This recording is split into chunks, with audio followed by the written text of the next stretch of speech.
నమస్తే and welcome to hit TV. అతను police అధికారి, సిఐగా గౌరవనీయ స్థానంలో పనిచేస్తున్నాడు. కానీ అతను చేసిన పని గురించి తెలిస్తే మాట రాదు. ప్రజలకు రక్షణ కల్పించే గౌరవనీయ ఉద్యోగంలో ఉన్న అతగాడు సభ్య సమాజం తలదించుకునే దారుణానికి పాల్పడ్డాడు. మృగంలా ప్రవర్తించాడు. పూర్తి వివరాల్లోకి వెళితే ప్రస్తుతం భూపాలపల్లి VRCIగా పనిచేస్తున్నాడు బండారి సంపత్. 2022లో కాకతీయ వర్సిటీ పోలీస్ స్టేషన్ లో SIగా పనిచేసేవాడు. ఆ సమయంలో హనుమకొండలోని ఒక కాలనీకి చెందిన మహిళతో పరిచయం ఏర్పడింది. అది సన్నిహిత సంబంధంగా మారింది. ఆ తర్వాత ఖమ్మం జిల్లాకు సిఐగా బదిలీ అయ్యాడు. అయినప్పటికీ ఆమెతో స్నేహాన్ని కంటిన్యూ చేశాడు.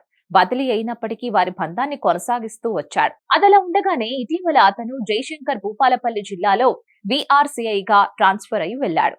ఈ క్రమంలో అతడిలో తప్పుడు ఆలోచనలు కలిగాయి. సదరు మహిళకు ఉన్న 16 ఏళ్ల కుమార్తె మీద ఇతగాడి కన్ను పడింది. అతను చూసి ఆమెను అత్యాచారం చేశాడు. ఇతడి దుర్మార్గాన్ని ఆ బాలిక తల్లికి చెప్పడంతో ఆమె KU పోలీస్ స్టేషన్ లో కంప్లైంట్ చేసింది. దీంతో స్పందించిన పోలీసులు వెంటనే బాధితురాలి ఇంటికి వెళ్లి విచారించారు. ఇక అనంతరం సిఐ సంపత్ మీద అత్యాచారంతో పాటు పోక్స్ కేసును నమోదు చేశారు. అతడి దుర్మార్గం ముందు ఆ కేసులు సైతం చిన్నవే అని పలువురు నోట వినిపిస్తోంది. మరిన్ని అప్డేట్స్ కోసం stay tune to hit TV. Hit TV presents like, share, comment.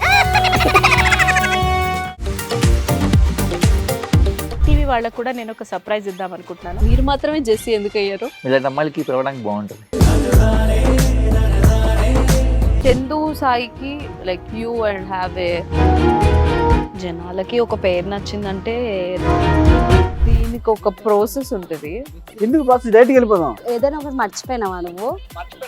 ఏం మర్చిపోయావు?